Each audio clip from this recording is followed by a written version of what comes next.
അല്ലാഹു പരിശുദ്ധമായ ഖുർആനിലൂടെ പറയാം. ബിസ്മില്ലാഹിർ റഹ്മാനിർ റഹീം. ഇഖ്തറബത്തിസ് സാഅതു വൻശഖൽ ഖമർ വഇൻ യറൗ ആയതൻ യുഅ്രിദൂ വയഖൂലൂ സിഹ്റുൻ മുസ്തമിർ. അന്ത്യനാൾ അടുത്തിരിക്കുന്നു, ഖിയാമത്ത് നാൾ ലോകാവസാനം അടുത്തിരിക്കുന്നു. വൻശഖൽ ഖമർ, ചന്ദ്രന്റെ കഷ്ണമായി പിളർന്നിരിക്കുന്നു. മക്കക്കാരായ മുശ്രിക്കീങ്ങൾ നിങ്ങൾ പ്രവാചകനാണെന്നതിന് തെളിവ് വേണമെന്ന് പറഞ്ഞപ്പോ അള്ളാഹുവിന്റെ ഹബീബ് രണ്ട് കഷ്ണമാക്കി ചന്ദ്രനെ കാണിച്ചു കൊടുക്കുകയുണ്ടായി.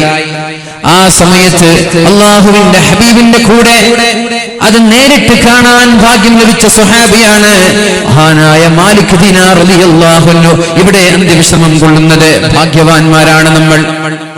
മഹാന്മാരായ സഹാബാക്കൾ ഒരു നാട്ടിൽ അന്ത്യവിശ്രമം കൊള്ളുന്നുണ്ടെങ്കിൽ നാളെ അവരുടെ തണലിൽ, അവരുടെ നിഴലിൽ, അവരുടെ കീഴിലായിരിക്കും നാളെ മഹ്ശറയിലേക്ക് നമ്മൾ കൊണ്ടുപോകപ്പെടുന്നത്. അവരായിരിക്കും നാളെ നമ്മെ മഹ്ശറയിലേക്ക് കൊണ്ടുപോകുന്നത്. അല്ലാഹു തൗഫീഖ് നൽകുമാറാവട്ടെ. എന്റെ പ്രിയപ്പെട്ട തളങ്കര സ്വദേശികളോട് എനിക്ക് പറയാനുള്ളത്, കാസർഗോഡിന്റെ എന്നല്ല, കേരളത്തിന്റെ മക്കയാണ് തളങ്കര. നമ്മുടെ തലസ്ഥാന നഗരി അല്ലെങ്കിൽ കേരളത്തിന്റെ ഹൃദയഭാഗമാണ് തളങ്കര. അത് ഞാനല്ല, എല്ലാവരും സമ്മതിക്കുന്ന ഒരു വിഷയമാണ്. ഭാഗ്യവാനാണ് നമ്മൾ ഭാഗ്യവാന്മാരാണ് നമ്മൾ. ഈ പരിശുദ്ധമായ ഉറൂസിന് വോളണ്ടിയറായി പ്രവർത്തിക്കുന്ന ചെറുപ്പക്കാർ, നിങ്ങൾക്ക് അല്ലാഹു നൽകുന്ന പ്രതിഫലം കൂടി നിങ്ങൾ ശ്രദ്ധിക്കേണ്ടതുണ്ട്. ഭാഗ്യവാനാണ് നമ്മൾ, ഭാഗ്യവാന്മാരാണ്. മഹാനായ മാലിക് ദിനാർ റളിയല്ലാഹു അൻഹുവിന്റെ സാന്നിധ്യമുള്ള മണ്ണിൽ തെറ്റ് ചെയ്യുമ്പോൾ അത് അപകടമാണ്. അവരുടെ കുരുത്തക്കേട് തട്ടാനും സാധ്യതയുണ്ട്, സൂക്ഷിക്കേണ്ടതുണ്ട്. ഇവരുടെ മണ്ണ് വളരെ മഹത്വവും ഒരുപാട് പ്രധാനവുമുള്ള മണ്ണായതുപോലെ ഈ മണ്ണിൽ വെച്ച് തെറ്റ് ചെയ്യാൻ നമ്മൾ ധൈര്യം കാണിക്കരുത്. ഈ മണ്ണിൽ വെച്ച് തിന്മ ചെയ്യാൻ നമ്മൾ ധൈര്യം കാണിക്കരുത്. ومن يعظم شعائر الله فإنه من تقوى القلوب فإنها من تقوى القلوب. അല്ലാഹു ബഹുമാനിച്ചതിനെ ബഹുമാനിക്കുന്നത്, അല്ലാഹു ആദരിച്ചവരെ ആദരിക്കുന്നത്, അല്ലാഹു ആദരിച്ചവരെ ആദരിക്കുന്നത് അത് മുത്തഖീങ്ങൾക്ക് സാധിക്കുള്ളൂ എന്ന് പരിശുദ്ധ ഖുർആൻ നമ്മോട് പഠിപ്പിക്കുന്നുണ്ട്. ഈ മണ്ണ് പവിത്രമാണ്, ഈ മണ്ണ് ധന്യമാണ്. എന്തിനേറെ പറയണം, ഇതിന്റെ തുടക്കം മുതൽ ഇന്നേ വരെ ലക്ഷോപലക്ഷം ആളുകൾ ദൈനംദിനം ഇവിടെ വന്നിട്ട് നിരന്തരമായി പരിശുദ്ധമായ ഖുർആൻ ഓതിക്കൊണ്ടിരിക്കുകയാണ്. നിരന്തരമായി യാസീൻ സൂറത്ത് ഇവിടെ ഓതിക്കൊണ്ടിരിക്കുകയാണ്.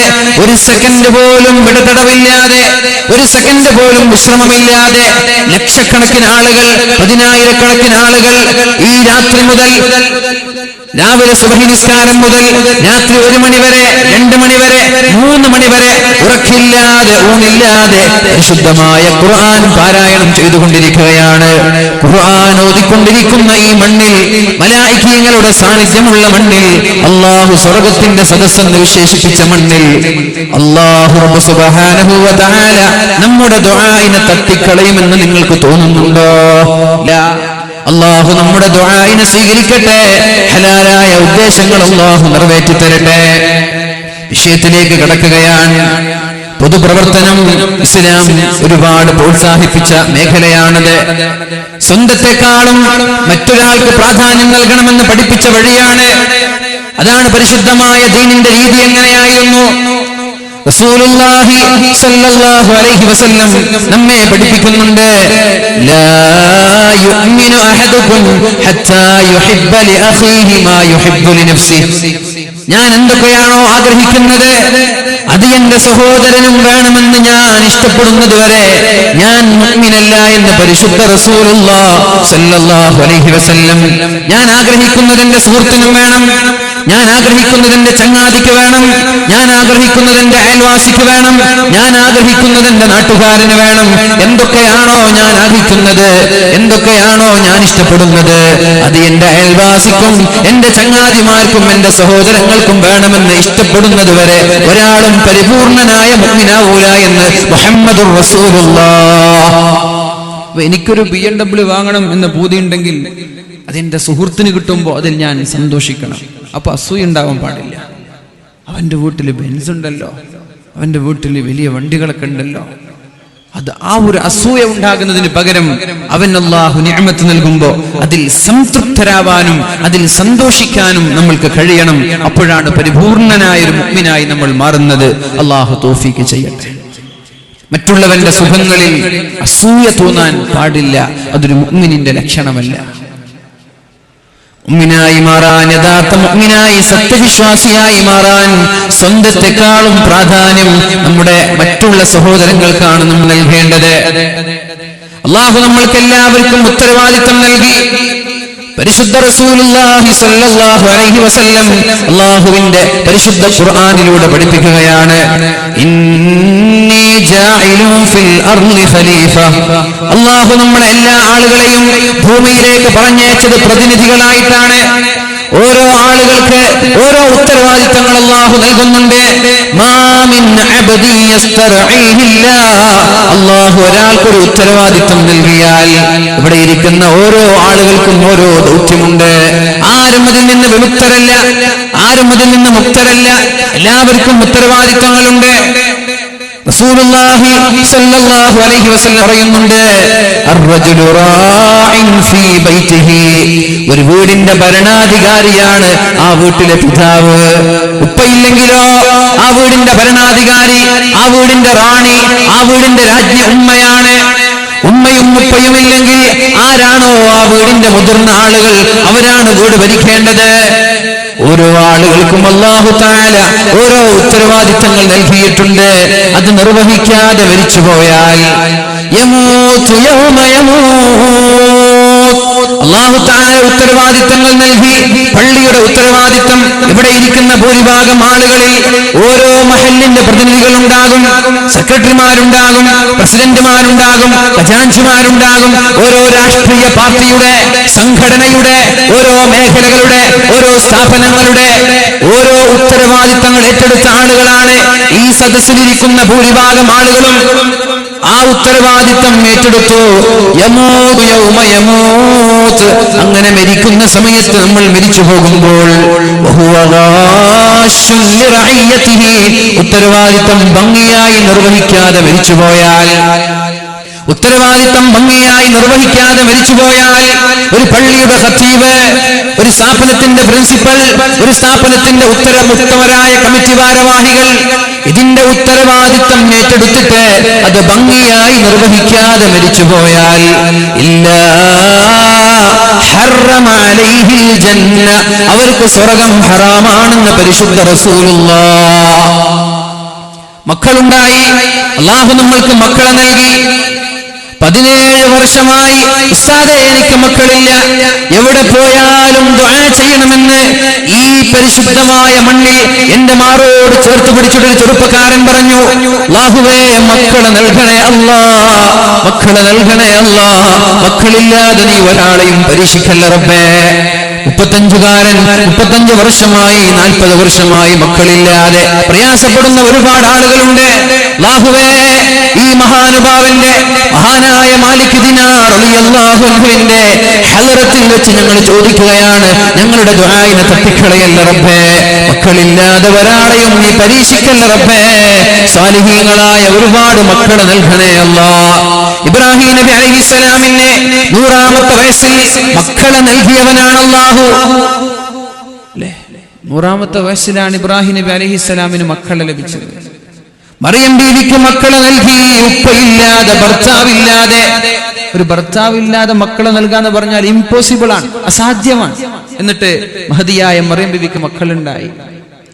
ഉപ്പയും ഉമ്മയും ഇല്ലാതെ ഒരാളുണ്ടായി. അതാണ് മഹാനായ ആദം നബി അലൈഹിസ്സലാം. ഉപ്പയില്ല, ഉമ്മയില്ല, മനുഷ്യനുണ്ടായി. ഇനി ഉപ്പയുണ്ട്, ഉമ്മയില്ല, ഉപ്പയുണ്ട്, ഉമ്മയില്ല. അതാണ് മഹദിയായ ഹവ്വാ ബീവി റളിയല്ലാഹു അൻഹാ. ഉമ്മയുണ്ട്, ഉപ്പയില്ല. അതാണ് ഈസാ നബി അലൈഹിസ്സലാം. ഉപ്പയുമുണ്ട്, ഉമ്മയുമുണ്ട്. 100ാമത്തെ വയസ്സിലാണ് മക്കൾ ലഭിക്കുന്നത്. മഹാനായ ഇബ്രാഹിം നബി അലൈഹിസ്സലാമിനെ, മഹാനായ സക്കരിയ നബി അലൈഹിസ്സലാമിനെ അല്ലാഹുവേ ആ മഹാന്മാരുടെ ഹക്ക് ജാഹ് ബറക്കത്ത് കൊണ്ട് മക്കളില്ലാതെ പ്രയാസപ്പെടുന്ന എല്ലാ ആളുകൾക്കും സാലിഹീങ്ങളായ മക്കളെ നീ നൽകണേ അല്ലാഹ്. ഞങ്ങളുടെ ദുആഇനെ നീ തള്ളിക്കളയില്ല റബ്ബേ. എത്രയോ മുഅ്മിനീങ്ങൾ ഇരിക്കുന്ന സദസ്സാണിത്, എത്രയോ ഔലിയാക്കളിന്റെ വിഷമം കൊള്ളുന്ന സദസ്സാണിത്. അല്ലാഹുവേ തള്ളിക്കളയില്ല റബ്ബേ, നിരാശരാക്കല്ല റബ്ബേ. അവരുടെ കരയുന്ന കണ്ണുനീർ തുള്ളികൾ കാണുന്നുണ്ട് റബ്ബേ. മക്കളെ നൽകണേ അല്ലാഹ്. മക്കളില്ലാതെ നീ ഒരാളെയും നിരാശരാക്കല്ല റബ്ബേ. പറഞ്ഞു വന്നത്, അല്ലാഹു നമ്മൾക്ക് മക്കളെ നൽകിയാൽ ആ മക്കളെ സ്വാലിഹാക്കുക എന്നത് ഉപ്പയുടെയും ഉമ്മയുടെയും ദൗത്യമാണ്. മക്കളെ സ്വാലിഹീങ്ങളാക്കാതെ, മക്കൾക്ക് അദബ് പഠിപ്പിക്കാതെ, മക്കൾക്ക് സംസ്കാരം പഠിപ്പിക്കാതെ ഉപ്പയോ ഉമ്മയോ മരിച്ചുപോയാൽ അവർക്ക് സ്വർഗ്ഗം ഹറാമാണെന്ന് പരിശുദ്ധ റസൂലുള്ളാഹ്. മഹാനായ ഉമർ ഇബ്നു അബ്ദുൽ അസീസ് റളിയല്ലാഹു അൻഹു ലോകം കണ്ട പ്രഗൽഭനാണ്. ലോകം കണ്ട പ്രഗൽഭനായ കരയുന്ന രാജാവ്, കരയുന്ന ഭരണാധികാരി, ഭരണമേറ്റെടുത്തത് മുതൽ, ഉത്തരവാദിത്വം ഏറ്റെടുത്തത് മുതൽ കരയാൻ തുടങ്ങി. 2.5 വർഷം കൊണ്ട് ലോകത്തോട് വിട പറഞ്ഞു പോയി. കരഞ്ഞ് കരഞ്ഞ് കരഞ്ഞ് ശരീരമാകെ സൃഷ്ടിച്ച് 2.5 വർഷം കൊണ്ട് ലോകത്തോട് വിട പറഞ്ഞു പോയ മഹാനായ ഉമർ ഇബ്നു അബ്ദുൽ അസീസ് റളിയല്ലാഹു അൻഹു അദ്ദേഹത്തിന്റെ ചെറുപ്പകാലത്തെ അദ്ദേഹത്തിന് ശിഷ്യത്വം നൽകാൻ, അദ്ദേഹത്തിന് പഠിപ്പിക്കാൻ വേണ്ടി, ശിക്ഷണം നൽകാൻ വേണ്ടി ഒരു ഉസ്താദിനെ അദ്ദേഹത്തിന്റെ പിതാവ് അബ്ദുൽ അസീസ് ഏൽപ്പിക്കുകയും ഉസ്താദ് ചുട്ടയോടെ വളർത്തുമ്പോഴാണ് ഒരു ദിവസം നിസ്കരിക്കാൻ പള്ളിയിലേക്ക് ജമാഅത്തിനെത്താതെ അല്പം വൈകിപ്പോയത്. മസ്ബൂഖായി പോയി. മസ്ബൂഖ് എന്ന് പറഞ്ഞാൽ ഇമാമിന്റെ കൂടെ ആദ്യത്തെ റക്അത്തിൽ ഫാത്തിഹ ഓതാൻ സമയം കിട്ടാത്തവൻ. ഒരുപക്ഷേ ഇമാം ഒന്നാമത്തെ റുക്കൂഇൽ പോയി, ഒന്നാമത്തെ റക്അത്തിൽ റുക്കൂഇൽ പോയി ഇഅ്തിദാലിൽ ഉള്ള സമയം, അല്ലെങ്കിൽ രണ്ടാമത്തെ റക്അത്തിലെത്തി മസ്ബൂഖായി. ഉസ്താദ് ചോദിച്ചു, എന്തേ ഇന്ന് മസ്ബൂഖാവാനുള്ള കാരണം? ജമാഅത്തിന്റെ തക്ബീറത്തുൽ ഇഹ്റാമിലേക്ക് എത്താതിരിക്കാനുള്ള കാരണം എന്ത് എന്ന് ഉമർ ഇബ്നു അബ്ദുൽ അസീസ് റളിയല്ലാഹു അൻഹു, ചെറിയ കുട്ടിയാണ് ആ സമയത്ത്, അദ്ദേഹം ഉസ്താദിനോട് മറുപടി പറഞ്ഞു, ഉസ്താദേ, എന്റെ തലവാരുകയായിരുന്നു ഞാൻ, തലചീകുകയായിരുന്നു ഞാൻ. തലചീകി അതൊന്ന് സെറ്റ് ചെയ്യുമ്പോ വലിയ രാജകുടുംബത്തിൽ പിറന്ന മഹാനാണ് അദ്ദേഹം, വലിയ രാജകീയമായ പ്രൗഢിയോടെ വളർന്ന മഹാനാണ് അദ്ദേഹം. എന്റെ തല ഒന്ന് ചീകി തലമുടി വൃത്തിയാക്കിയത് കാരണത്താലാണ് എനിക്ക് ജമാഅത്ത് മസ്ബൂഖായി പോയത് എന്ന് പറഞ്ഞപ്പോഴാണ് അദ്ദേഹത്തിന്റെ ഉസ്താദ് ഉപ്പയ്ക്ക് കത്തെഴുതുന്നത്. ഉപ്പ ഈജിപ്തിലെ ഗവർണറാണ്. ഉപ്പയ്ക്ക് കത്തെഴുതി, തല ചീകിയത് കാരണം നിങ്ങളുടെ മകന്റെ ജമാഅത്ത് നഷ്ടപ്പെട്ടു, മസ്ബൂഖായി പോയി. ഇത് കേൾക്കേണ്ട താമസം ഉപ്പ തിരിച്ചൊരു കത്തെഴുതുകയാണ്. തല വാർന്നത് കാരണം, തല ചീകിയത് കാരണം എന്റെ മകന്റെ ജമാഅത്ത് നഷ്ടപ്പെട്ട് മസ്ബൂഖായാൽ എന്റെ മകന് ആ ഒരു മുടി ആവശ്യമില്ല. മുടി മുണ്ടനം ചെയ്തേക്ക്, മൊട്ടയടിച്ചേക്ക്, മുടി വടിച്ചു കളഞ്ഞേക്ക്. ഇതാണ് ശിക്ഷണം എന്ന് പറയുന്നത്. ഇതാണ് മക്കളെ ദീനിയായ ചിട്ടയോടെ വളർത്തുന്നത്. ഇങ്ങനെയാണ് വളർത്തൽ.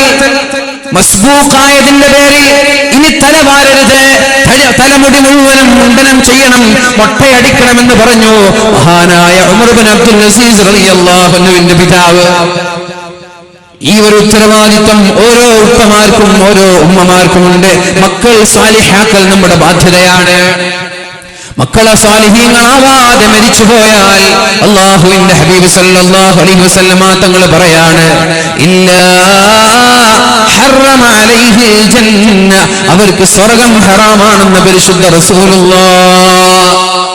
മഹാനായ ഉമർ ഇബ്നുൽ ഖത്താബ് റളിയല്ലാഹു അൻഹുവിന്റെ ചരിത്രം പറഞ്ഞുകൊണ്ട് ഞാൻ എന്റെ വിഷയത്തിലേക്ക് കടക്കുകയാണ്. മഹാനായ ഉമർ ഇബ്നുൽ ഖത്താബ് റളിയല്ലാഹു അൻഹു പരിശുദ്ധമായ ദീനിന് ഒരുപാട് കാലം സേവനമനുഷ്ഠിച്ച മഹാനാണ്. ഉമർ റളിയല്ലാഹു അൻഹു നീതിക്ക് വേണ്ടി പോരാടിയ, ജീവിക്കാൻ വേണ്ടി മറന്നുപോയ, അദ്ദേഹത്തിന്റെ ഭരണസമയത്ത് അവസാന 2 വർഷം കിടന്നുറങ്ങിയിട്ടേയില്ല. ചില ഗവൺമെന്റ് ഉദ്യോഗസ്ഥരെ കുറിച്ചിട്ട് കേൾക്കാം, ജോലി കിട്ടിയിട്ട് വേണം ഒന്ന് ലീവ് എടുക്കാൻ. കേട്ടിട്ടില്ല നിങ്ങൾ? ജോലി കിട്ടിയിട്ട് വേണം ലീവ് എടുക്കാൻ. അതല്ല, ജോലി കിട്ടിയാ പിന്നെ ഉറക്കില്ല. അവസാനത്തെ 2 വർഷം മഹാനായ ഉമർ ഇബ്നുൽ ഖത്താബ് റളിയല്ലാഹു അൻഹു കിടന്നുറങ്ങിയിട്ടേയില്ല, രാത്രി ഉറങ്ങിയിട്ടേയില്ല. ആളുകൾ ചോദിച്ചു, അമീറുൽ മുഅ്മിനീൻ, എന്തേ നിങ്ങൾ രാത്രി ഉറങ്ങാത്തത്? നിങ്ങൾക്കൊന്ന് രാത്രി ഉറങ്ങിക്കൂടെ? അപ്പോഴാണ് മഹാനായ ഉമർ തങ്ങൾ പറഞ്ഞത്, എന്നെ തേടി ഈ നാട്ടിലെ ആളുകളെല്ലാം ഉറങ്ങിക്കിടക്കുമ്പോ അവർക്ക് ആർക്കെങ്കിലും വല്ല ആവശ്യമുണ്ടെങ്കിൽ ഞാനും ഉറങ്ങിയാൽ അത് ആരാണ് ചെയ്തു കൊടുക്കുക? ഉത്തരവാദപ്പെട്ട പൊതുപ്രവർത്തകർ, സാമൂഹിക സാംസ്കാരിക നഭോമണ്ഡലങ്ങളിൽ പ്രോജ്വലിച്ചു നിൽക്കുന്ന നേതാക്കൾ പഠിക്കണം മഹാനായ ഉമർ ഇബ്നുൽ ഖത്താബ് റളിയല്ലാഹു അൻഹുവിന്റെ ജീവിതം. ഞാൻ രാത്രി എല്ലാവരും ഉറങ്ങുന്ന സമയത്ത് ഞാനും കൂടി കിടന്നുറങ്ങിയാൽ എന്റെ പ്രജകളിൽ ആർക്കെങ്കിലും വല്ല ആവശ്യവും ഉണ്ടായാൽ ആരാണ് അവർക്ക് ആ ആവശ്യം ചെയ്തു കൊടുക്കുക? ആരാണ് അവരുടെ ഉദ്ദേശം പൂർത്തീകരിച്ചു കൊടുക്കുക? അതുകൊണ്ട് ഞാൻ ഉറങ്ങുന്നില്ല, നിങ്ങൾ ഉറങ്ങിക്കോളൂ, ഞാനിവിടെ നടന്നിട്ട് ആർക്കെങ്കിലും വല്ല ആവശ്യമുണ്ടോ എന്ന് അന്വേഷിക്കാം. ശരി അമീറുൽ മുഅ്മിനീൻ, എന്നാൽ നിങ്ങൾക്ക് പകലിൽ അല്പം കിടന്നുറങ്ങിക്കൂടെ? രാത്രി ഏതായാലും ഉറക്കില്ല, പകലിൽ ഉറങ്ങിക്കൂടെ? ഒന്ന് പകലിലൊന്ന് വിശ്രമിച്ചൂടെ? അപ്പോഴാണ് മഹാനായ ഉമർ ഇബ്നുൽ ഖത്താബ് റളിയല്ലാഹു അൻഹു പറഞ്ഞത്, എന്നെ തേടി പല ആവശ്യങ്ങൾക്കായി പല ആളുകൾ എന്നെ തേടി എന്റെ ഭരണപ്രദേശത്തേക്ക് കടന്നു വരുമ്പോ, പള്ളിയിലേക്ക് കടന്നു വരുമ്പോ ഞാൻ ഉറങ്ങിയാൽ നാളെ അള്ളാഹുവിന്റെ കോടതിയിൽ എന്ത് സമാധാനമാണ് ഞാൻ പറയേണ്ടത്? നമ്മുടെ നാട്ടിലൊരു പഞ്ചായത്ത് പ്രസിഡന്റ് ആയാൽ മതി, അല്ലെങ്കിൽ ഒരു വില്ലേജ് ഓഫീസർ ആയാൽ മതി, എന്തെങ്കിലും ഒരു പേപ്പർ ശരിയാക്കാൻ പോയാൽ നാളെ വാ, നോക്കിയിട്ട് വരില്ല, നാളെ വാ. എനിക്ക് അനുഭവമുണ്ട്. എൻ്റെ നാട്ടിലെ ഒരു പള്ളിയുടെ ഒരു കോട്ടേഴ്സ് നിർമ്മാണവുമായി ബന്ധപ്പെട്ട് ഒരാളെ ഉത്തരവാദിത്തം ഏൽപ്പിച്ചു. അടുത്ത ഹജ്ജ് പെരുന്നാളിന് പണി പൂർത്തിയാക്കണമെന്ന രീതിയിലാണ് ഏൽപ്പിച്ചത്. 5 മാസമായി പെർമിഷൻ കിട്ടിയത്. ഇന്നലെ 5 മാസമായ ഒരു ബിൽഡിങ്ങിന്റെ പെർമിഷന് വേണ്ടിയിട്ട് പിന്നാലെ ഓടാണ്. പെർമിഷൻ കിട്ടിയത് ഇന്നലെ, 2 ദിവസം മുമ്പ് പെർമിഷൻ കിട്ടിയത്. ഉത്തരവാദിത്വമില്ലാത്ത പ്രവർത്തകർ ഒരു ജോലി ഏറ്റെടുത്താൽ, ഒരു ഉത്തരവാദിത്വം ഏറ്റെടുത്താൽ അത് ഭംഗിയായി നിർവഹിക്കാതെ മരിക്കേണ്ട ഒരവസ്ഥ നിങ്ങൾക്ക് വന്നാൽ നരകം ഉറപ്പ് തന്നെയാണ്.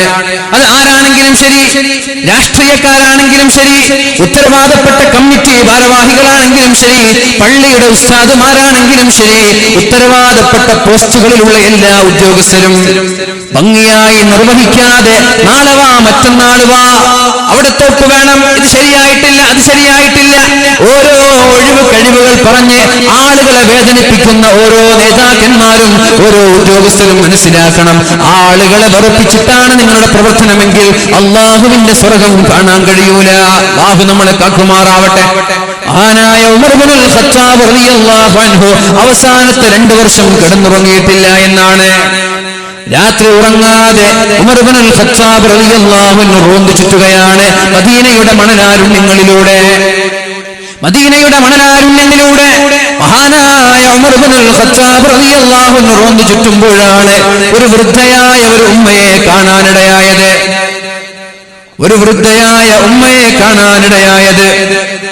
അപ്പോഴേക്കും ഉമർ ഇബ്നുൽ ഖത്താബ് റളിയല്ലാഹു അൻഹു ആ പെണ്ണിനോട് കാര്യങ്ങൾ അന്വേഷിക്കാൻ വേണ്ടി പെണ്ണിനോട് ചോദിച്ചു, എന്താണ് നിങ്ങളുടെ അവസ്ഥ? എന്താ? പെണ്ണിനോട് ചോദിച്ചു, ഉമറിനെ കുറിച്ച് നിങ്ങളുടെ അഭിപ്രായം എന്താണ്? ഉമറിനെ കുറിച്ച് നിങ്ങളുടെ അഭിപ്രായം എന്താണ്? ഒരു രാജാവ്, ഒരു അമീർ എന്റെ ദൗത്യം ഞാൻ ഭംഗിയായി നിർവഹിക്കുന്നുണ്ടോ എന്നറിയാൻ വേണ്ടി വളരെ രഹസ്യമായി രാത്രിയിൽ ഇങ്ങനെ സഞ്ചരിക്കുകയാണ്. ഈ വൃദ്ധയായ മാതാവിനറിയില്ല ഇത് അമീറുൽ മുഅ്മിനീനാണെന്ന്, ഇത് ഉമർ ഇബ്നുൽ ഖത്താബ് റളിയല്ലാഹു അൻഹു ആണെന്ന് ഈ വൃദ്ധയായ മാതാവിനറിയില്ല. ആ ഉമ്മയോട് ഉമർ തങ്ങൾ ചോദിച്ചു, ഉമറിനെ കുറിച്ച് നിങ്ങളുടെ അഭിപ്രായം എന്താ? അവൻ പറഞ്ഞു, ഉമറോ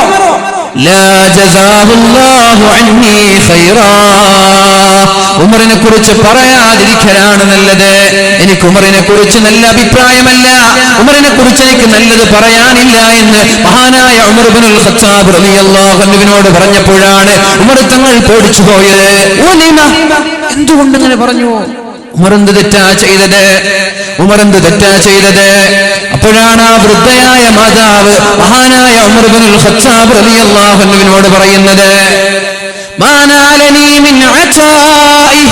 അധികാരം കയ്യിൽ കിട്ടിയതിനു ശേഷം അമീറുൽ മുഅ്മിനീൻ ഉമർ ഇബ്നുൽ ഖത്താബ് റളിയല്ലാഹു അൻഹു എനിക്ക് ഇന്നേ വരെ ഒരു ദീനാറോ ഒരു ദിർഹമോ നൽകിയിട്ടേ ഇല്ല. ഞാൻ പാവപ്പെട്ട ഒരു വൃദ്ധയായ മാതാവാണ്, എന്റെ ചെലവിന് ആവശ്യമായ ദീനാറോ ദിർഹമോ ഉമർ ഇബ്നുൽ ഖത്താബ് റളിയല്ലാഹു അൻഹു എനിക്ക് നൽകിയിട്ടേ ഇല്ല. അപ്പോഴാണ് മഹാനായ ഉമർ ഇബ്നുൽ ഖത്താബ് റളിയല്ലാഹു അൻഹു ചോദിക്കുന്നത്, അല്ല ഉമ്മ, മദീനയുടെ ഏതോ ഒരു മൂലയിൽ താമസിക്കുന്ന നിങ്ങളുടെ പ്രയാസം എങ്ങനെയാണ് മദീനയുടെ പള്ളിയിൽ, മദീനയുടെ അടുത്ത് ഭരണപ്രദേശത്ത് താമസിക്കുന്ന ഉമറിനറിയുന്നത്? തളങ്കരയിൽ ഏതോ ഒരു മൂലയിൽ താമസിക്കുന്ന ഒരു പാവപ്പെട്ട പെണ്ണിനെ കുറിച്ചിട്ട് ഇവിടെ ജീവിക്കുന്ന ആളുകൾക്ക് അറിയാന്ന് പറഞ്ഞാൽ അത് ഒരു സാധ്യമായൊരു വിഷയമല്ലല്ലോ, അല്ലെങ്കിൽ ഉപ്പമായൊരു വിഷയമല്ലല്ലോ. മദീനയുടെ ഏതോ ഒരു മുക്കുമൂലയിൽ ജീവിക്കുന്ന നിങ്ങൾക്ക് സാമ്പത്തികമായി ആവശ്യമുണ്ട് എന്ന് ഉമറിനെങ്ങനെ അറിയാം? അപ്പോഴാണ് ആ മഹദി, ആ വൃദ്ധയായ പെണ്ണ് മഹാനായ ഉമർ ഇബ്നുൽ ഖത്താബ് റളിയല്ലാഹു അൻഹുവിനോട് ചോദിക്കുന്നത്, ഉമറാണ് നീ വൃദ്ധയായ മാതാവിനറിയില്ല? സുബ്ഹാനല്ലാഹ് വല്ലാഹി മാ ളനൻതു അന്ന അഹദൻ, ഏതെങ്കിലും ഒരാൾ ജനങ്ങളുടെ ഉത്തരവാദിത്വം ഏറ്റെടുക്കുന്ന ആളുകൾ വലാ യദ്രീ മാ ബൈന മശ്രിഖിഹാ വമാ വമഗ്രിബിഹാ, ജനങ്ങളുടെ ഉത്തരവാദിത്വം ഏറ്റെടുത്തിട്ട്, ഒരു നാടിന്റെ ദൗത്യം ഏറ്റെടുത്തിട്ട്, ഒരു സ്ഥാപനത്തിന്റെ ദൗത്യം ഏറ്റെടുത്തിട്ട് ആ സ്ഥാപനത്തിന്റെ അകത്ത് നടക്കുന്നത് അയാൾക്കറിയില്ല എന്ന് പറഞ്ഞാൽ ഇങ്ങനെ ഒരു സംഭവം ഞാൻ കേട്ടിട്ടേ ഇല്ല. ഒരു പള്ളിയുടെ ഉത്തരവാദിത്വം ഏറ്റെടുത്താൽ, ഒരു ജമാഅത്തിന്റെ ഉത്തരവാദിത്വം ഏറ്റെടുത്താൽ ആ ജമാഅത്തിന്റെ മുഴുവൻ നീക്കുപോക്കുകളും അറിയൽ നിർബന്ധമാണ്. സുബ്ഹാനല്ലാഹ്, ഒരു നാടിന്റെ ഉത്തരവാദിത്വം ഏറ്റെടുത്തിട്ട് ആ നാട്ടിലെ ഒരു പെണ്ണിന്റെ അവസ്ഥ നിനക്കറിയില്ല എന്നോ, ആ പെണ്ണിന്റെ അവസ്ഥ അമീറുൽ മുഅ്മിനീനിന് അറിയില്ല എന്നോ? എന്ത് അമീറാണത്? എന്ത് ഭരണാധികാരിയാണത്? ഉമർ കരയാൻ തുടങ്ങി. അല്ലാഹുവേ, മദീനയിലുള്ള വൃദ്ധരായ മാതാക്കൾ വരെ, മദീനയുടെ വൃദ്ധരായ ഉമ്മമാർ വരെ ഈ ഉമറിനെക്കാളും വിവരമുണ്ടല്ലോ. അല്ലാഹുവേ, ഉമർ തങ്ങൾ കരയാൻ തുടങ്ങി. മദീനയുടെ വൃദ്ധരായ വയസ്സായ ഉമ്മമാർക്ക് വരെ ഉമറിനെക്കാളും വിവരമുണ്ടല്ലോ, ഉമറിനെക്കാളും അറിവുണ്ടല്ലോ റബ്ബേ.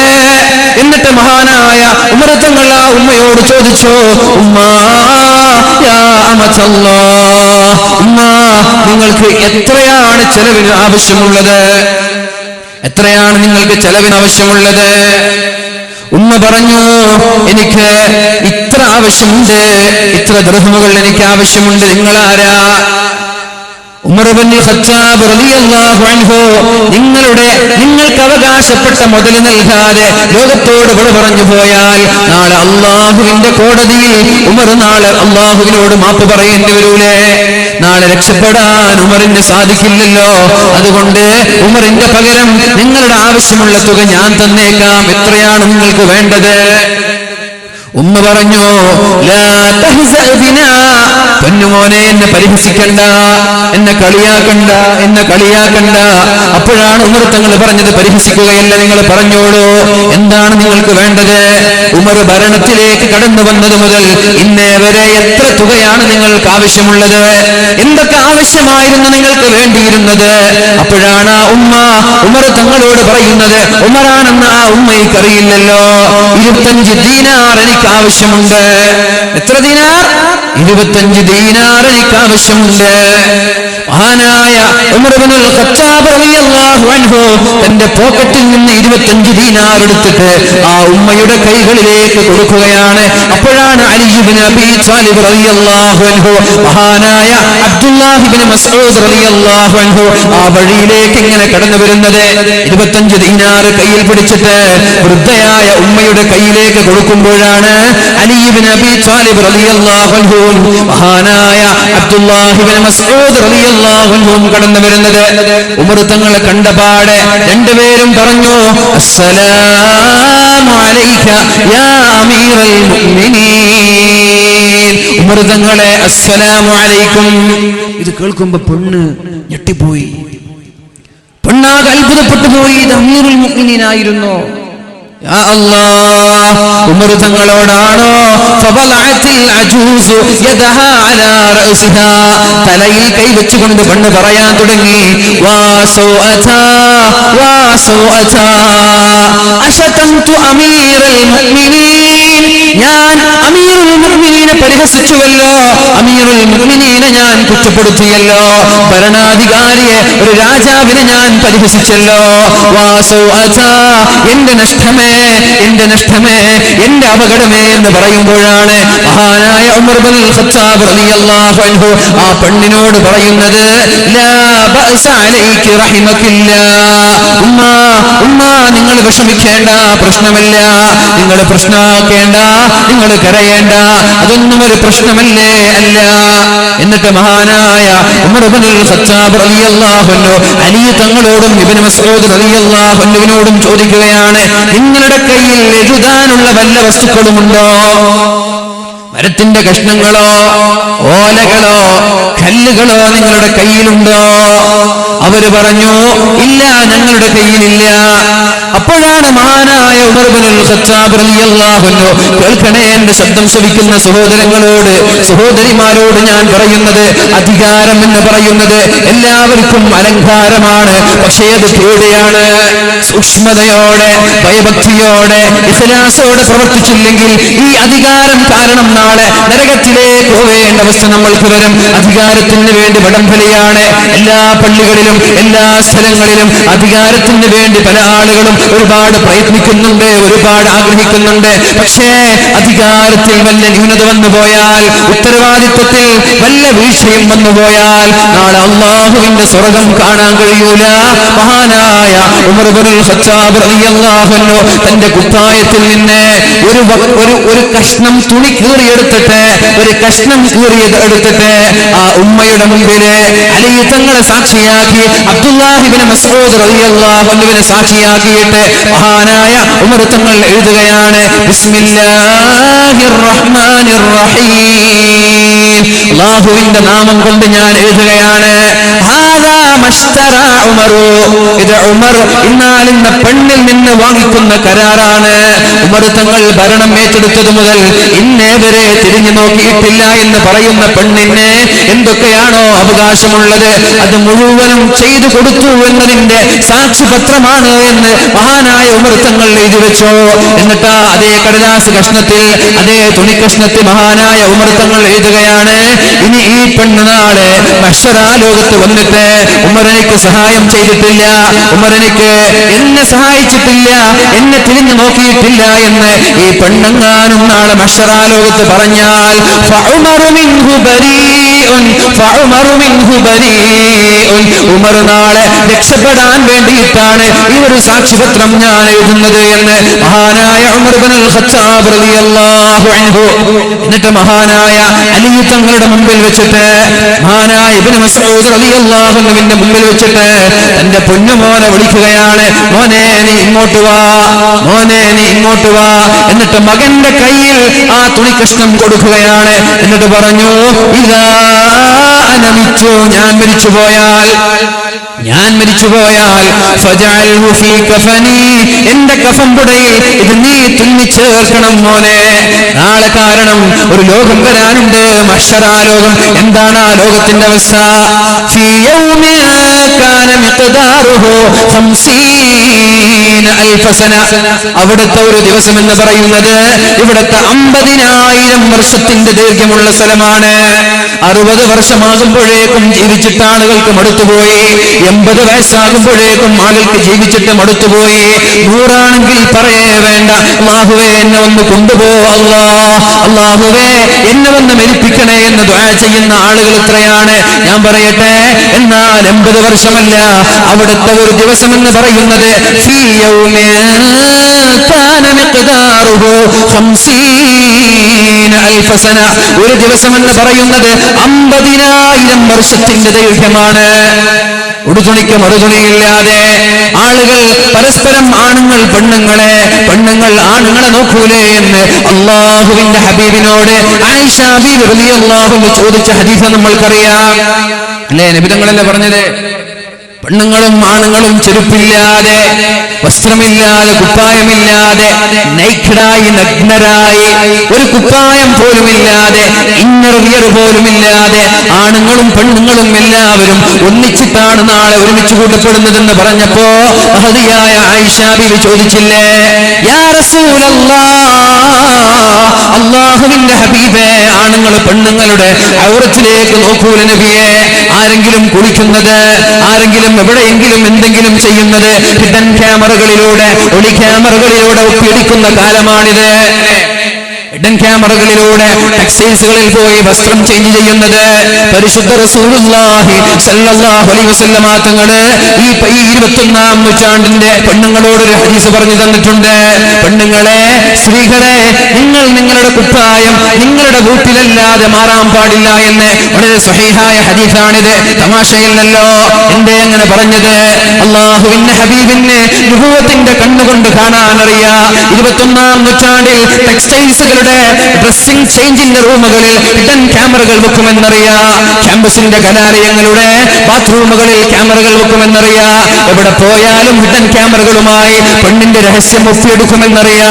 അതുകൊണ്ടാണ് അല്ലാഹുവിന്റെ ഹബീബ് പെണ്ണിനോട് പറഞ്ഞത്, പെണ്ണേ, നിന്റെ വസ്ത്രം നിന്റെ വീട്ടിലല്ലാതെ നീ മാറാൻ പാടില്ല. എത്ര നല്ല ഹദീസാണിത് അല്ലേ? എന്തൊരു അത്ഭുതമാണ് ഈ ഹദീസൊക്കെ. ഈ ഒരു ഹദീസ് അടിസ്ഥാനമാക്കി സ്വന്തം വസ്ത്രം വീട്ടിൽ മാത്രമേ മാറ്റിവെക്കൂന്ന് പെണ്ണ് തീരുമാനിച്ച ഏതെങ്കിലും ഒരു പെണ്ണിന്റെ നഗ്നത നമ്മുടെ വാട്സപ്പിൽ വരുമോ? നമ്മുടെ ഫേസ്ബുക്കിൽ വരുമോ? നമ്മൾ കാണേണ്ടി വരുമോ? ഇല്ല. അതുകൊണ്ട് അല്ലാഹുവിന്റെ ഹബീബ് 21-ാം നൂറ്റാണ്ടിലെ പെണ്ണുങ്ങളോട് പ്രത്യേകമായി പറയാണ്, സൂക്ഷിച്ചാൽ ദുഃഖിക്കേണ്ടതില്ല, സൂക്ഷിക്കുന്ന ആളുകൾക്ക് വിജയിക്കാം. ഹബീബ് പറഞ്ഞു, നിങ്ങൾ നിങ്ങളുടെ വസ്ത്രം നിങ്ങളുടെ വീട്ടിൽ വെച്ചേ മാറാൻ പാടുള്ളൂ. അല്ലാഹു തൗഫീഖ് ചെയ്യട്ടെ, അല്ലാഹു തൗഫീഖ് ചെയ്യട്ടെ. പ്രിയപ്പെട്ട സഹോദരങ്ങളോട്, സഹോദരിമാരോട് പറയാനുള്ളത്, പരിശുദ്ധ റസൂലുള്ളാഹി സ്വല്ലല്ലാഹു അലൈഹി വസല്ലമ തങ്ങൾ ആയിഷ ബീവി റളിയല്ലാഹു അൻഹ ചോദിച്ചപ്പോൾ ആയിഷ ബീവിയോട് പറയാണ്, ആയിഷ, ആയിഷ, വസ്ത്രമില്ലാതെ നഗ്നരായിട്ടാണ് ആളുകൾ ഒരുമിച്ച് കൂടുന്നതെങ്കിലും ഒരാളും മറ്റൊരാളെ നോക്കുന്ന സമയമല്ല, ഒരാളും മറ്റൊരാളെ നോക്കുന്ന സമയമല്ല എന്ന് ആയിഷ ബീവിയോട് അല്ലാഹുവിന്റെ ഹബീബായ മുഹമ്മദുർ റസൂലുള്ളാഹി സ്വല്ലല്ലാഹു അലൈഹി വസല്ലമ തങ്ങൾ പറഞ്ഞുവല്ലോ. അപ്പൊ അതുകൊണ്ട് ആ മഹ്ശറ ലോകത്ത് ഒരു ദിവസം എന്ന് പറയുന്നത് 50,000 വർഷത്തിന്റെ ദൈർഘ്യമാണ്. അവിടെ രക്ഷപ്പെടാൻ വേണ്ടി മഹാനായ ഉമർ ഇബ്നുൽ ഖത്താബ് റളിയല്ലാഹു അൻഹു വീഴ്ച വരാതെ, ന്യൂനതകൾ വരാതെ, കുറവില്ലാതെ തന്റെ ഉത്തരവാദിത്തം വളരെ ഭംഗിയായി നിർവഹിക്കുകയാണ്. പരിശുദ്ധ റസൂലുള്ളാഹി സ്വല്ലല്ലാഹു അലൈഹി വസല്ലമ തങ്ങൾ നമ്മോട് പഠിപ്പിക്കുന്നുണ്ട്. എന്താണ് പൊതുപ്രവർത്തനം എന്ന് പഠിപ്പിക്കുന്നുണ്ട്. പൊതുപ്രവർത്തകരെ, രാഷ്ട്രീയക്കാരെ, സംഘടനാ പ്രവർത്തകരെ, പ്രത്യേകിച്ചിട്ട് നമ്മുടെ ഈ ഉറൂസിന് വേണ്ടി ആത്മാർത്ഥമായി ഇഖ്ലാസോടുകൂടി വളണ്ടിയർ പ്രവർത്തനം നടത്തുന്ന ചെറുപ്പക്കാരെ, അല്ലാഹുവിന്റെ ഹബീബിനോട് ഒരാൾ കടന്നു വന്നിട്ട് ചോദിക്കുകയാണ്, യാ റസൂലല്ലാഹ്, അല്ലാഹുവിന്റെ ഹബീബേ, മുത്ത് നബിയെ, അയ്യുന്നാസി അഹബ്ബു ഇലല്ലാഹ്, അല്ലാഹു ഏറ്റവും സ്നേഹിക്കുന്നത് ആരെയാണ് നബിയെ? അല്ലാഹുവിന് ഏറ്റവും ഇഷ്ടം ആരോടാണ് നബിയെ? നബി തങ്ങൾ പറഞ്ഞു, സ്വഹാബിയുടെ ചോദ്യത്തിന് അല്ലാഹുവിന്റെ ഹബീബ് മറുപടി പറയുകയാണ്, അഹബ്ബുന്നാസി ഇലല്ലാഹി തആല അൻഫഉഹും ലിന്നാസ്, നിങ്ങളിൽ ജനങ്ങൾക്ക് ഏറ്റവും ഉപകാരം ചെയ്യുന്ന ആളുകളാരാ? ജനങ്ങൾക്ക് ഏറ്റവും ഉപകാരം ചെയ്യുന്ന ആളുകളാരാ? ആരാ? എന്തെങ്കിലും ഒരു ആവശ്യം ഉണ്ടാകുമ്പോ നമ്മുടെ നാട്ടിൽ ഇന്നാലിന്ന ആളുടെ പേരാ ഓർമ്മ വരിക. ഇന്നാലിന്ന ആളെ കണ്ട അത് ശരിയാവും. എന്തെങ്കിലും ഒരു പേപ്പർ ശരിയാവാനുണ്ട്, അല്ലെങ്കിൽ മകളുടെ കല്യാണക്കാര്യം ശരിയാവാനുണ്ട്, വീടിന്റെ പെർമിഷൻ വേണം, അത് ഇന്നാലിന്ന ആളുകളെ കണ്ടാൽ ശരിയാകും. അവരാണ് അല്ലാഹുവിന്റെ ഏറ്റവും ഇഷ്ടക്കാർ. അഥവാ നാട്ടിൽ ഊണും ഉറക്കമില്ലാതെ സാമൂഹിക സേവനം ചെയ്യുന്ന, പൊതുപ്രവർത്തനത്തിന് ചുക്കാൻ പിടിക്കുന്നവരാണ് ഏറ്റവും നല്ലവരെന്ന് പരിശുദ്ധ റസൂലുള്ളാഹി സ്വല്ലല്ലാഹു അലൈഹി വസല്ലം. ഒരുപക്ഷേ നമ്മുടെ നിസ്കാരം കൊണ്ട്, നമ്മുടെ നോമ്പ് കൊണ്ട്, നമ്മുടെ സക്കാത്ത് കൊണ്ട് നമ്മൾക്ക് രക്ഷപ്പെടാൻ സാധിച്ചു കൊള്ളണമെന്നില്ല. നിങ്ങൾക്ക് തോന്നുന്നുണ്ടോ നമ്മുടെ നിസ്കാരം കൊണ്ട് നമ്മൾ നാളെ രക്ഷപ്പെടുമെന്ന് തോന്നുന്നുണ്ടോ? നമ്മുടെ ഖുർആൻ കൊണ്ട് നമ്മൾക്ക് രക്ഷപ്പെടാൻ സാധിക്കുമെന്ന് തോന്നുന്നുണ്ടോ? അല്ലാഹുവിന്റെ ഹബീബായ മുഹമ്മദുർ റസൂലുള്ളാഹി സ്വല്ലല്ലാഹു അലൈഹി വസല്ലമ തങ്ങൾ പറയാണ്, ശ്രദ്ധിക്കണേ, അല്ലാഹുവിന്റെ ഹബീബ് പറയാണ്, ഒരാളും ഒരാളുടെ അമല് കൊണ്ടും രക്ഷപ്പെടൂല, അമല് കൊണ്ട് ഒരാളും രക്ഷപ്പെടൂല, അമല് കൊണ്ട് രക്ഷപ്പെടൂല. അമല് മീൻസ് നമ്മുടെ നിസ്കാരം, നോമ്പ്, സകാത്ത്, മറ്റുള്ള പ്രവർത്തനങ്ങൾ കൊണ്ട് ഒരാളും രക്ഷപ്പെടൂല. സ്വഹാബാക്കൾ ചോദിച്ചു, രാത്രി തഹജ്ജുദ് നിസ്കാരത്തിന് എണീറ്റ് അരമണിക്കൂറോ 1 മണിക്കൂറോ മുമ്പ് തഹജ്ജുദിന് എണീറ്റ് നിസ്കരിച്ചിട്ട് അല്ലാഹുവിനോട് കരഞ്ഞ് ഇസ്തിഗ്ഫാർ ചൊല്ലി എന്നതുകൊണ്ട് നീ രക്ഷപ്പെടണമെന്നില്ല. വലാ അൻത യാ റസൂലല്ലാഹ്, അല്ലാഹുവിന്റെ ഹബീബേ, അങ്ങ്